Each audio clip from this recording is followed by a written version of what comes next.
नमस्कार नमस्कार, दुआ सलाम और स्वागत है आपका डीवीडी टॉक्स के इस नए एपिसोड में, जिसमें हम ठीक एक महीने बाद इसमें हम नए क्रिकेट के ताज़ा तरीन समसामयिक घटनाओं के साथ हम आपके साथ जुड़े हैं वापस और बात करें क्रिकेट की सबसे पुरानी राइवलरी की rivalry that made in Ashes. बिल्कुल भाई। और एशेज है वो 3 मैचेस हो चुके हैं, उनमें से पहले 2 मैच ऑस्ट्रेलिया ने जीते, आप जैसा आप लोगों को पता ही होगा, और ये लास्ट वाला मैच है वो इंग्लैंड ने जीत करके एकदम इंटरेस्टिंग बना दिया है, इस पूरी एशेज को अलाइव कर दिया है। और सारे मैचेस डाउन द वायर गए भाई, सारे मैचेस लास्ट मिनट तक। मुझे लगता है कि ये पूरी एशेज मतलब पिछले 100-150 साल में बहुत अच्छी एशेज बनी जाएगी। 2005 में जो हुई थी 2-1 से जो इंग्लैंड जीती थी, बिल्कुल वैसी ही जा रही, एकदम डाउन द वायर आखिरी। और एकदम भी मैं एक देख रहा था, उसमें बहुत फाइन मार्जिन है दोनों टीमों का, बहुत ही फाइन मार्जिन। लास्ट इनिंग तक गए मैचेस। तो पहला मैच ऑस्ट्रेलिया 2 विकेट से जीता, जब कमिंस आया था तो कितने 70 रन चाहिए थे और शायद 8 विकेट ही गिर गए थे नेथन लाइन और वो खेल रहे थे। फिर दूसरे टेस्ट मैच में भी ये लोग कितने 26 यार वो तो लेकिन एक्सेप्शनल। चलो और पहले मैच में तो भाई देखो, अगर वो डिक्लेयर नहीं करता तो कुछ और क्या पहले मैच का डिक्लेयर नहीं किया, फिर दूसरे टेस्ट मैच में भी नेथन लाइन बैटिंग करने उसने भी 20-25 रन की साझेदारी कर दी और कोई बॉलिंग नहीं कर पाया। हाँ, इस मैच में नेथन लाइन होता तो ज्यादा मुझे लगा कि इम्पैक्ट आता है। नेथन लाइन तो आउट कर देता है इनसे। नहीं, मुझे तो नहीं लग रहा है नेथन लाइन भी हो तो भी इंग्लैंड ही जीती। चलो दूसरे टॉपिक, मतलब इसी में नया है कि इंग्लिश जो सपोर्टर्स हैं दोगले ऐसे तो उनको याद आती है कि मतलब क्रिकेट के लॉज, पहले तो क्रिकेट के लॉज याद आ जाते हैं ना, जब नॉर्मल होता है, और फिर बाद में याद आ जाते हैं स्पिरिट ऑफ क्रिकेट। जहाँ पे लॉज ऑफ क्रिकेट अप्लाई नहीं कर पाते हैं वहाँ पे फिर वो स्पिरिट ऑफ क्रिकेट लगा देते हैं।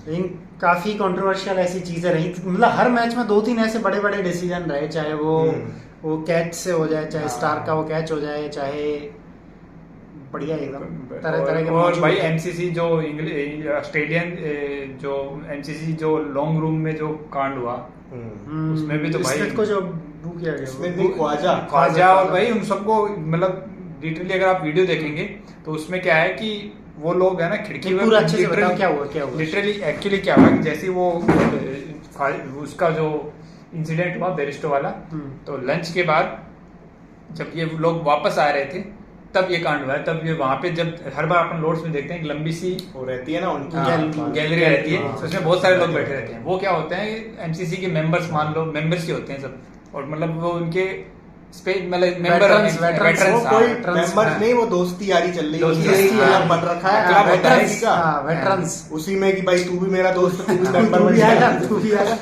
मेंबर है, तू भी आ जा, आपस में सब दोस्ती यारी। ये जो सबके सब थे, और भाई पीली और लाल टाई लगा के सारे पोंगे इकट्ठे हो गए भाई। लिटरली जो बुड्ढो ने जो मतलब कांड किया है, लिटरली एकदम मुंह पे एकदम बगल में ऐसे कर करके, मतलब अच्छा खासा अल्ट्रेशन यू चीट ऐसे करके बोल रहे हैं भाई। ये प्लेयर्स के साथ ख्वाजा को बोला है ना, ख्वाजा को। कुछ लोग तो मैंने सुना है कि कब्र में से उठ के अभी आके बोलते हैं ऐसा भी बोला है कुछ लोगों ने। और उसके बाद भाई इंग्लिश पेपर्स ने क्या क्या, मतलब भाई लेकिन उनका इक्वल अच्छा जवाब दिया ऑस्ट्रेलियन पेपर्स ने भाई, मस्त की बेबी कराई। अरे उन्होंने तो ऋषि सुनक की भी तो मतलब एक कार्टून डाला है ना उसमें, क्राइंग पॉम्स करके। और भाई ऑस्ट्रेलियन, अच्छा उससे याद आया न्यूज़पेपर वाले कांड से, तो मैं याद हो तो जब इंडिया में कॉमनवेल्थ गेम्स हो रहे थे, तो भी काफी इंग्लिश न्यूज़पेपर्स ने बहुत मजाक उड़ाया था अरे ये कि घोड़ों की रेस में गधे भी दौड़ेंगे। तो उस टाइम इंडिया को ईशान किशन की तरह ट्रीट किया गया था। तो उसमें अचानक से मुझे खबर सुनने को मिली कि जो दिल्ली की चीफ मिनिस्टर है उनको नाम के ऊपर मजाक उड़ाया जा रहा है। मुझे समझ नहीं आया उनकी शीला दीक्षित के कैसे नाम के ऊपर मजाक उड़ाएंगे। फिर मैंने और गहराई से पढ़ी खबर तो समझ आया उनके जो सरनेम है उसका मजाक उड़ाया जा रहा है। फिर मैंने सोचा, फिर मुझे समझ आया शीला दीक्षित को उन्होंने डिक्शिट कर दिया था। और काफी इंग्लिश मीडिया ने उसके मजे लिए। तो ऐसे तो मोदी जी भी किए हैं ना, डोनाल्ड अब तो। और ऐसे वो भी तो करके गया था विवेकानंद। तो इस तरीके से इंग्लिश न्यूज़पेपर्स यार, हाँ मतलब बैक एट इट। काफी मतलब यार क्या क्या ही नहीं तो जैसे अब एक सिलसिलेवार डिस्कशन करते हैं। पहले मैं से यादव चालू करें कैसे कि रैंडम आज बहने दो। Let it unfold. अरे यार जब ये Ben Stokes biggest controversies discuss करते हैं। हाँ मैं उसी सबसे बड़ी पे आ रहा हूँ। कंट्रोवर्सीज जब डिस्कस करते बेन हैं। स्टोक्स ने वर्ल्ड कप में उसके बैट से लग के हाँ। चौका चला गया था, हाँ। और चौका ही नहीं गया था, 4-2-6 रन तो वो भागे थे और चौका 6 रन के 2 लिए। बॉल पे 7 रन चाहिए थे हाँ। और वो उसमें 6 हो गया, तो वो टेक्निकल ग्लिच हो गया। हाँ। तो वो स्पिरिट ऑफ द क्रिकेट नहीं था। तो वहां पे स्पिरिट ऑफ द क्रिकेट तब आती ना जब वो बोलता कि नहीं भाई ये भाई हम हाँ, कैंसिल कर ये रहे हैं। cancel। और न्यूजीलैंड भी इतनी थकी हुई टीम अगर होता तो वहां ऑस्ट्रेलिया इंडिया तो वो तो अंपायर से पिट जाते। हाँ, वो तो बोलते थे ये नहीं, ये रन नहीं माने जाएंगे। पाकिस्तानियों की तरह ऐसे देख रहे थे क्या हुआ क्या लेके हाँ। चली तो गई है। चली तो करना गई। क्या करना क्या है इसमें। तो अब फिर यार अब वो उसकी यहाँ पे वो बात कर रहे हैं कि भाई स्पिरिट ऑफ द क्रिकेट में नहीं था, स्पिरिट ऑफ द क्रिकेट में नहीं था। मेरे ख्याल से तो भाई बिल्कुल बिल्कुल सही किया यार कैरी ने जो भी किया। और क्यों ना मतलब विद इन द रूल है। और भाई जब लोग रन चुरा रहे होते हैं, जैसे बाई का जो रन लेते विकेट कीपर के बजाय जाता है, तो तब भी तो वो करता ही है। तब तक वो बॉल डेड थोड़ी हो जाती जैसे वो पकड़ता है। लोग रन तो भाग रहे होते लेकिन हैं। लोग बाग ये बोल रहे थे कि ओवर खत्म हो गया था। नहीं देखो मैं contention शुरू है। से बता था उसमें क्या है कि अभी क्या हुआ कि मार्नस लबुशेन पिछली इनिंग में स्विंग को केटर करने के लिए ना, काटने के लिए थोड़ा आगे बढ़ के खेल रहा है बहुत क्रीज हाँ, शुरू से ही खेल रहा है। वार्नर भी काफी आगे खेल रहा है। एंडरसन और ब्रॉड का तो एंडरसन ब्रॉड तो मतलब ब्रॉड तो चला, एंडरसन नहीं चला। तो पहली इनिंग में भी हुआ था कि लबुशेन को उसने जैसे ही बॉल आई पीछे उसने ट्राई किया हारने का, लेकिन लबुशेन तुरंत पीछे आ गया। उसके बाद जब ऑस्ट्रेलिया बॉलिंग करने आई, ऑस्ट्रेलिया के भी थोड़ा फास्ट बाउंसर मार रहे थे, तो उसके लिए भी फिर बेयरस्टो आगे खड़ा हुआ था।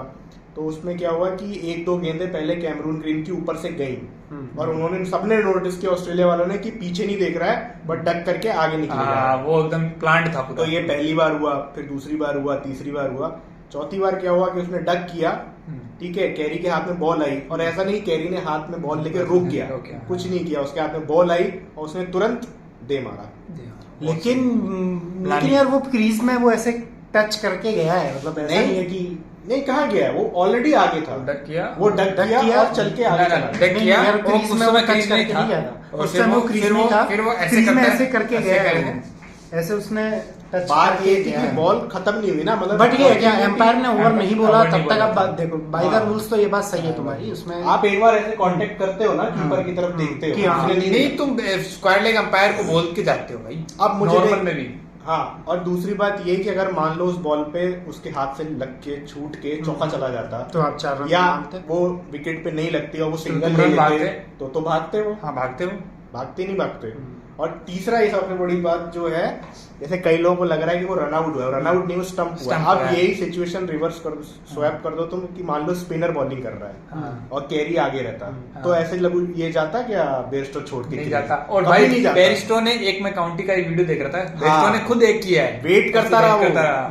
ऐसे ऐसे तो करते ना स्टंप करते पे। हैं। धोनी ने किया था उसको, शब्बीर रहमान को, कि वो टांग उसकी ऊपर उठेगी। तो अब वही स्पिनर अगर बॉलिंग कर रहा होता तो वही है, सीधी सी बात है, अंग्रेजों के रोने की आदत है। लेकिन एक इंटरेस्टिंग चीज और भी है। मान लो जो कैप्टन है वो पैट कमिंस बड़ा डिसीजन ले लेता है, बोले नहीं हम ये कर रहे हैं, ये एज अ वार्निंग हो गया एक तरीके से, अरे भाई, और वो रिकॉल कर लेता है इन केस, ठीक है।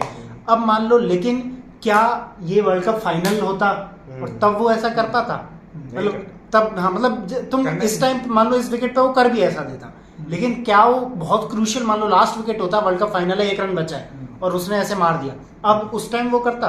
नहीं करता ना वो तो मतलब जैसे धोनी ने भी 1-2 बार किया है, ऑल आउट किया है, मतलब ऐसा हुआ है। यान बेल किया था ना, यान बेल भी तो यही हरकत कर रहा था। तो वो ये कि अगर मान लो आप उस मोमेंट पे ले भी लो तो भी, लेकिन क्या आप मतलब एक्सट्रीम ऑफ द एक्सट्रीम में भी वही डिसीजन ले पाओगे कि नहीं ले पाओगे, वो भी इम्पोर्टेंट है।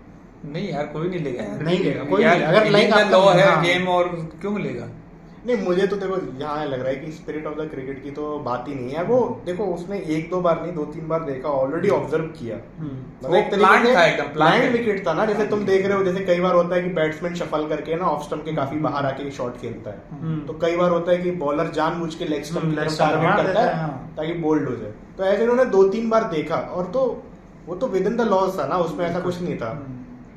और अगर मान लो वो बॉल चौके पे चली जाती, बेस्ट रॉय थोड़ी बोलता नहीं ओवर हो गया था, मैं नहीं मान रहा, ये चौका नहीं है, इसको चौका मत दो। लेकिन क्या उनको एक बार ये सफाई देनी, मतलब सफाई नहीं, वार्निंग देनी चाहिए थी? वार्निंग क्यों देनी यार? तुम सोचो, मान लो स्पिनर बॉलिंग कर रहा है, तुम क्रीज से बाहर कभी जाओगे ऐसे? तुम एटलीस्ट एक बार देखोगे कीपर। हाँ, एक तो वो भी तो देख के गया, वो टच करके गया है। तो मैं वही कह रहा हूँ, वो स्टंपिंग है, वो रनआउट नहीं है। मैं वही तो तुम्हें डिफरेंस समझाने की कोशिश कर रहा हूँ। देखो रनआउट में क्या होता है, रनआउट में तुम क्रीज में बल्ला रखे, कीपर की तरफ देखे, बोले कि हाँ ठीक है अब मैं जा रहा हूँ। स्टंपिंग में क्या होता है कि तुमने शॉट खेला और शॉट खेलते हुए तुम क्रीज से बाहर आ गए, तुम्हारा पैर उठ गया। रनआउट और स्टंपिंग में ये डिफरेंस है। और वो अंडर आर्म भी थ्रो है। हाँ, तो उसने ऐसा नहीं कि बॉल पकड़ के रन लेने के लिए उसने ऐसे मारा, उसने स्टंपिंग की है, क्योंकि वो क्रीज के बाहर। How will you differentiate between stumping and run out? Like how would you? Stumping में वो क्रिकेट, मतलब स्टंपिंग में क्या है कि तुम किस तरीके से तुम थ्रो कर रहे हो उस पर डिपेंड करता है। नहीं वो नहीं करता मेरे हिसाब से तो नहीं होना चाहिए। रन आउट में क्या होता है कि जैसे तुमने रन लिया, ठीक है, तुम भगे, तुमने जब तक बॉल डेड नहीं है तुमने क्रीज में बैट रखा और तुम आ गए। लेकिन स्टंपिंग में क्या है कि तुमने शॉट खेला, तुम्हारा बॉल से बैट लगी या नहीं लगी, तो तुम जब तक तुम्हारा बैलेंस बना हुआ है, जब तक तुम्हारा बैलेंस सही चल रहा है, तुम क्रीज के अंदर हो, तब तक वो नहीं मानी जाएगी स्टंपिंग। और जब तुम्हारा बैलेंस एकदम बढ़िया बन गया, तुम आगे आ गए, तो वो हो जाता है कि हाँ ठीक है ये स्टंपिंग नहीं है। जैसे उसका था, तो मतलब बैलेंस डिपेंडेंट है। हाँ, तो वो ऑलरेडी नहीं था ना क्रीज में। देखो यार, नहीं ऑलरेडी वाज इन क्रीज यार, ही वाज इन क्रीज। लेकिन बॉल डेड नहीं हुई थी ना। बॉल डेड नहीं हुई थी। अब तुम मुझे बताओ, मान लो एक बॉल आ रही है, वो कीपर पीछे खड़ा है, ठीक है, तुमने तो ऐसे खेल लिया शॉट और तुम आगे निकल लिए, लेकिन तब तक बॉल ट्रेवल कर रही है कीपर के पास, पहुंची नहीं है अभी तक उसके बाद, तुम आगे निकल लिए, तो रन आउट, मतलब तो वो नहीं करेगा क्या तुम्हें आउट? वही है, थोड़ा टेक्निकल पूरा ग्लिच है। अरे ग्लिच नहीं है यार, within the law it was out. और जिस तरह की मैच की सिचुएशन थी, दैट वाज नीडेड। और नहीं, तुम अगर पूरा देखो, एक साथ देखो, तो ऐसा नहीं कैरी पकड़ के बहुत देर तक वेट किया, उसके बाद बॉल आई और उसने ऐसे करके दे दिया, तुरंत दे दिया, उसने वेट नहीं किया। मैं वही कह रहा हूँ कि अगर तुम इसको ना, दिक्कत लोगों को इसलिए हो रही है क्योंकि कैरी विकेट के काफी पीछे खड़ा था। अगर वही ऐसा मान लो स्पिनर की तरफ होता तो कोई क्वेश्चन नहीं करता, बल्कि लोग बोलते देखो उसकी स्मार्टनेस देखो, जैसे वो आगे हुआ उसने, जैसे अपन धोनी का भी बोले थे ना कि देखो जैसे पैर उठाया उसने कर दिया। डिफरेंस लोगों को पैर उठाना अलग है यार, और वो मतलब अपने दूसरे प्लेयर से बात करने जाना प्रॉपर, तो उसको कैसे पता चलेगा? उसको पता कैसे चलेगा कि भाई तुम एक, वही मैं बोल रहा हूँ, वही कैसे तुम पता करोगे? वो सही बात है, ठीक है, थोड़ा कंटेंशियस तो है, बट ठीक है, that was within their rights to do it, so हां, तो मैं वही बोल रहा हूँ कि उसमें कोई चीटिंग और वो स्पिरिट ऑफ द ग्रेट की बात नहीं है। बट लेकिन ठीक है, इंग्लैंड ने अच्छा जवाब दिया है तीसरे मैच में अच्छा जवाब दिया। उनके जो इनके कैप्टन और भाई कोच ने बोला था कि हम अगला मैच जीत के दिखाएं, और उसने बोला भी कि हम यहाँ से एशेज भी जीत सकते हैं। That was good. ये क्रिकेट जो एशेज सीरीज है उसके लिए कितना अच्छा हुआ है कि भाई कितना इंटरेस्टिंग होगा। अदरवाइज और ऐसा नहीं है कि ऑस्ट्रेलिया बहुत आगे निकल गई थी बाकी दोनों मैचेस में, that was very close matches. हो सकता है कि दूसरा मैच बेन स्टोक खत्म कर देता, फिनिश कर देता। नहीं यार, बहुत यार, बट ले तो आया था उसने यार, very much with in the उससे पहले हेडिंगली वाले में तो भाई उसने 130 रन बनाए थे उसके साथ मिलके, बनाए थे, बट ठीक है, वो ले आता है, मैचेस को लाना अलग है और जीतना अलग है। देखो बात ये है कि हो सकता है 40 रन पहले आउट हो जाता हो, अब वो 40 रन ज्यादा मान गया। अब उन्होंने फिगर आउट कर लिया ना, जैसे उन्होंने क्या किया, जैसे ही अगर तुम्हारे 2-3 विकेट बच्चे अभी तुम देख रहे हो सारे टेस्ट मैच, तो वो क्या करते हैं, पूरी फील्ड खोल देते हैं, बोलते या तो ये रन मारने जाएगा, ठीक है, सिंगल विंगल लेगा, नहीं तो फील्ड खोल लेते, बोले मारो। अब कभी ना कभी तो मिस टाइम होगा ही यार, कब तक मारोगे? तो बस मुझे तो ये लगा, देखो अच्छा एक और स्टेट था कि जब भी ये मार्क वुड और क्रिस वोक साथ में खेले ना, इंग्लैंड कभी भी मैच हारी नहीं है, वो या तो ड्रॉ होता है। अच्छा, ऑस्ट्रेलिया में भी तो दोनों खेले थे एसएस में लास्ट। हाँ, तो ड्रॉ हुआ होगा टेस्ट मैच। हाँ देखो, मैं इसको पहले सेकंड टेस्ट में बात कर रहा था कि ऑस्ट्रेलिया के पहले तो केविन पीटरसन भी ये बोल रहा था ना कि साले तुम 70-80 माइल्स पर की स्पीड से बॉलिंग कर रहे हो, तो क्या उखाड़ रहे हो भाई? और यही बात मैं कह रहा था कि यार तुम इस पेस वो 130 किलोमीटर पर आवर की स्पीड से ऊपर है ही नहीं उनके पास। न एंडरसन फेंकता है, न ओली रॉबिन्सन तो फेंकता ही नहीं है, प्लस तुम्हारा ब्रॉड थोड़ा सा 135 टच करता है, वो भी रेगुलरली टच नहीं करता। भाई यार 100 को तो इंग्लैंड ऑस्ट्रेलिया तो मैं वही कह रहा हूँ, कूदेगी। ये जो टेस्ट मैच इंग्लैंड जीती है हाँ। इसलिए हर जीती कोई क्योंकि दोनों इनिंग में ऑस्ट्रेलिया 300 रन से कम बनाई ना, और बाकी दोनों टेस्ट मैच में भाई जो जो ऑस्ट्रेलिया थी वो 300 से ज्यादा रन मारी भाई लास्ट वाले विकेट जो इन्होंने सिमटाए भाई, एक एक दो दो रन हाँ, लेके एकदम पूरा जो पैकअप किया है इन्होंने, क्या सही पहली पैकअप इनिंग किया में भी है। दूसरी इनिंग में भी मस्त मार पैकअप के किया पेस- भाई और सर। ऐसा नहीं है क्रिस वॉक्स कम स्पीड, क्रिस वॉक्स भी 135 से अबव फेंकता है, एवरेज 140 टच करता है। नहीं एक्चुअल में जो ये था मतलब भाई जो इंग्लैंड पेस- हार रही थी वो बैटिंग में से नहीं, बॉलिंग बॉलिंग की वजह से आ क्योंकि रही थी। क्योंकि जैसे 250-300 बनेंगे तो इंग्लैंड की बैटिंग ऐसी है कि वो इतना फ्री अप्रोच से खेलता है, इतना लोअर ऑर्डर तक उनकी बैटिंग रहती है कि वो 250 बना लेंगे चेस कर 250 लेंगे, 300 तो। लेकिन उनकी वो बॉलिंग टारगेट ही बेंच 400 का दिन मिल रहा था हर बार। तो ये तो- उससे आया फिर मैं अपने दूसरे क्वेश्चन पे कि जैसे वही एंडरसन को बिठा दिया और इंग्लैंड अब टेस्ट मैच जीत गई, तो कितना बड़ा हेडेक आएगा अगले टेस्ट मैच के लिए? अभी तो अगले मैच में तो मुझे लगता है खेलेगा, क्योंकि ओली रॉबिन्सन इतना इफेक्टिव नहीं है और दूसरा वो इंजर्ड भी हो गया था, बट 10 दिन है तो ओली रॉबिन्सन को वैसे खिलाना चाहिए, वो एक्यूरेसी बहुत अच्छी है उसकी। लेकिन ये जो क्या कहते हैं ओल्ड एज अपने स्टुअर्ट ब्रॉड और एंडरसन की टांगों में इतना दम है कि वो इतने ओवर फेंक पाए? यार तो फेंकी है। अंडरसन से तो नहीं, लेकिन ब्रॉड तो अच्छी और तो अच्छी बॉलिंग कर रहा है। ही वाज अनप्लेएबल, मतलब वार्नर वार्नर तो चाहेगा कि ना खेले। 17 हो गया। 17 यार। दूसरा ये भी है कि वार्नर अगले मैच में खेलेगा कि हाँ, खेलेगा, क्योंकि वो भी तो कैमरन फिट बड़ा है है। और मिचेल मार्श अच्छा खेल गया, तो ये भी- ओपनिंग थोड़ी कराएंगे कैमरून मिचेल मार्श ओपनिंग करेगा ना, वो तो करता ही है Mitchell Marsh opening, test match ODI में करता है, टेस्ट में मुझे तो ये ओपनिंग वो अपना हेड करेगा, मुझे नहीं लग रहा है इतना चेंज करेंगे। मैं कह रहा हूँ केएल राहुल से करा लो ओपनिंग, भैया फ्री भी है आजकल। तो उससे अच्छा 10 प्लेयर से खेल लो। इंग्लैंड में भी था थोड़े दिन पहले। तो उससे अच्छा 10 प्लेयर से खेल लो ना। नहीं हमारे पास जगह नहीं है केएल राहुल के लिए, तो कहीं इन्वेस्ट हो जाए उसका टैलेंट, मैं ऐसा सोच रहा था। इन्वेस्टमेंट वो घाटे का सौदा है। Disinvestment है। नहीं अच्छा ये और ये जॉनी बेयर्स तो ये भाई इतना जॉनी batting- बेयरस्टो तो लिटरली पूरा विकेट कीपिंग में हगा है, अरे बैटिंग यार कितनी गंदी ना कीपिंग बैटिंग कर रहा करता हूँ ना है विकेट कीपिंग करता हूँ और भाई कैच जो इसके हो रहे हैं बेचारे, वो हैरी ब्रुक ने कैच लिया, वो कितना लेकिन मैं दूर स्पिरिट तोड़ ऑफ द क्रिकेट पूरी फॉलो करता हूँ। इतनी गंदी कीपिंग कर रहा है यार, देख के शर्म आ रहा है। Johnny Johnny yes papa. यार एक तो उसकी प्लेइंग क्रिकेट नो पापा। एक तो इतनी गंदी शक्ल तो इसलिए कैच छोड़ता है बैटिंग लेकिन वो प्रोटेस्टर को उठा के वही ले गया था क्या? हाँ, ये काम करने के लिए, ये काम बढ़िया, muscle man of the team. ये काम तो बढ़िया किया। अच्छा तो मेरा ये सवाल था कि जैसे अभी ये वाली कंडीशन देख के, ये वाले टेस्ट मैच कंडीशन देख के और जिस हिसाब से टेस्ट मैच आजकल खेला जा रहा है कि लोग मतलब पहले टेस्ट मैच में क्या होता था कि बैट्समैन डिफेंड करता था और बॉलर को क्या कहते हैं विकेट बनाता था अपना, हाँ, मतलब बॉलर को विकेट लेना होता था, बैट्समैन देता था। अब उल्टा हो गया है, अब हो गया है कि बॉलर बचने के लिए जा रहा है टेस्ट मैच में भी और बैटर जो है अपना विकेट देके जा रहा है बिकॉज ऑफ बेस्ट नहीं, मतलब ऐसा तो नहीं, हाँ इस लेकिन सीरीज में तो लगभग ऐसा ही है ना, जैसे नहीं देखो, यार, इस मतलब और- ठीक है 50-50 कहूंगा। देर आर सम मतलब बहुत 50% चांस ऐसे हैं कि बहुत बार फील्ड खोल दी गई है और बॉलर है अपनी एक नॉर्मल रेंज पे कर रहा है जहाँ पे मार न पड़े। नहीं But जैसे अभी एग्रेसिव बॉलिंग भी हुई है यार, कितनी शॉर्ट बॉलिंग हुई है। हाँ मैं वही बोल रहा हूँ एग्रेसिव बॉलिंग, मतलब मेरे कहने का मतलब कि जैसे जो स्विंग बॉलर है उनको जो टेस्ट मैच की नई अप्रोच है उससे मुझे लग रहा है बहुत खतरा जैसे है। बोलेंड क्या हाँ। करता है, एक कंसिस्टेंसी इफेक्ट है, बट बोलेंड कितनी मार खाया है। मैं हाँ। वही बोलना चाह रहा हूँ कि जो आजकल 250-300 के मैच हो रहे हैं मोस्टली तो वही हो रहा है टेस्ट मैच में, उसमें अगर तुम्हारा जो एक टप्पे पे बॉलिंग कर रहा है उसने बैट्समैन ने आगे आके 2-3 चौके दे देता है तो वही मैच तो उसका फिर वो खत्म हो जाता है। जैसे एंडरसन के साथ हुआ, एंडरसन शायद सीरीज में 1 या 2 विकेट लिया है अभी तक।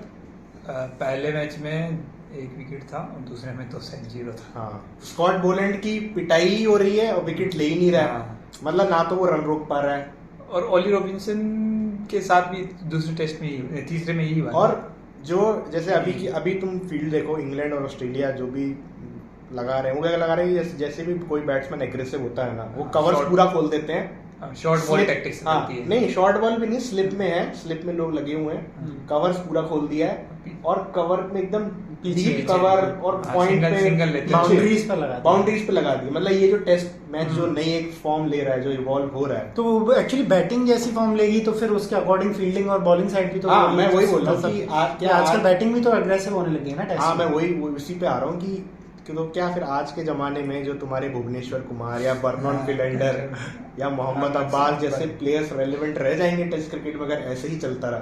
वो भी आप तुम देखो इंग्लैंड जैसे ग्राउंड में, जहाँ पे बॉलिंग्स का है ही दबदबा बॉलिंग्स का, और वो भी खासकर स्विंग बॉलर्स का। वहां पे आप उठा के देखेंगे कि एशेज की हिस्ट्री में सबसे ज्यादा विकेट लिए गए शॉर्ट बॉल पे इस बार। चाहे ऑस्ट्रेलिया और इंग्लैंड दोनों ही मतलब साइड जहाँ पे यार बॉल इतनी स्विंग होती है वहां तो हर कोई जो फ्रंट फुट पे खिलाता है। यहाँ तो साला यहाँ तो वो ये बोल रहे ट्रेविस हेड का मतलब है कि हेड पे बॉल मारनी है। हेड को उन्होंने ये समझ लिया हेड पे देनी हो, हर बॉल सर पे बेचारे के। मैं वही कहना चाह रहा हूँ कि तो ये एक नया इवोल्यूशन की तरफ नहीं आ रहा कि शॉर्ट बॉल पे लोग आउट हो रहे हैं। सिर्फ इंडियंस ही नहीं, इंग्लैंड और ऑस्ट्रेलिया वाले जिनको तो आना चाहिए शॉर्ट बॉल, अच्छा खेलना चाहिए, और दोनों ही विकेट फेंक के जा रहे हैं। मतलब आजकल वही हो गया यार कि लोग शॉट मारने के चक्कर में आउट हो रहे हैं, जबकि टेस्ट मैच में कभी ऐसा होता नहीं तो डक करते रहो। और आजकल तो मतलब टेक ऑन करते हैं, भाई मेरे को छक्का मारना है, ट्रेविस हेड को ही देख लो ना। अब मेरे को यार ये समझ नहीं आता, डर नहीं है कि आउट हो जाऊंगा। अच्छा दूसरी चीज ये कि जैसे ट्रेविस हेड इतने रन मार रहा है, बार बार मार रहा है, वो बेचारा हर मैच में रन मार रहा है, फिर भी बोल रहे कि अरे इनकी वीकनेस शॉर्ट बॉल, वो शॉर्ट बॉल पे रन बना के जाता है, अच्छा मारता है वो 40-50 रन तो शॉर्ट बॉल पे बना देता है, तब तक जब तक आउट होता है तब तक। तो मेरा ये पॉइंट है कि जैसे विराट कोहली है, जो रूट है, इन सबकी वीकनेस है। जैसे जो रूट के अंदर आने वाली गेंद पे कभी कभी आउट हो जाता है, विराट कोहली चौथे पांचवें स्टॉप की बॉल पे आउट हो जाता है। तो जब जो रूट और ये खेलने आते हैं तो ये क्यों नहीं बोलते हैं कि अरे यार इनकी वीकनेस है, इनको फिगर आउट करना पड़ेगा। नहीं यार विराट कोहली का तो हल्ला है यार, उसकी तो हर बॉल पे यही बात होती है कि ये बॉल यहाँ गिरी और विराट कोहली भैया मेरे कहने वाला वो जैसे ही मारने जाएगा एक दो कम बाउंड्री मार लेगा। मेरे कहने का मतलब है कि अगर विराट कोहली अगर अच्छी फॉर्म में चल रहा है तो कोई ये बात नहीं बोलता है कि इनको ये वीकनेस फिगर आउट करनी पड़ेगी। अब ट्रेविस हेड ऑलरेडी हर मैच में 50 रन पकड़ लिया, 70-75 का एवरेज है। मैं वही कह रहा हूँ, हर मैच में 40-50 रन मार रहा है, और फिर भी हर बात पे यही बोलते चाहे भले ही वो 100 पे खेल रहा हो, 50 पे खेल रहा हो। यार शिखर कौन सा अपना ये 4 नंबर श्रेयस अय्यर, उसको भी तो हर बार शॉर्ट बॉल खिलाते हैं लोग। तो मतलब यार ये अब ट्रेविस हेड चौथे नंबर का आईसीसी में रैंकिंग में बंदा है, उसके बावजूद भी जब कोई इज्जत नहीं कि शॉर्ट बॉल लिया और जबकि रन मार के जा रहा है। अब तो भाई ने मुच्छे उड़ा दिया, मुच्छरताओगी नहीं रहा यार। और दूसरा यार ये मतलब ये लबुशेन यार, इससे तो मैं बिल्कुल भी इम्प्रेस नहीं हूं। लबुशेन और पुजारा की में सेम सी फीलिंग आती है कि ये मतलब प्लेयर्स नहीं, ये बेकार टीमों को खूब कूट लेंगे। ना तो लबुशेन जब इंडिया आई थी जब इतना अल्लाह लबुशेन का ही हो रहा, लबुशेन और इसका ख्वाजा का पूरी तरह एकदम लबुशेन तो नहीं चल रहा है।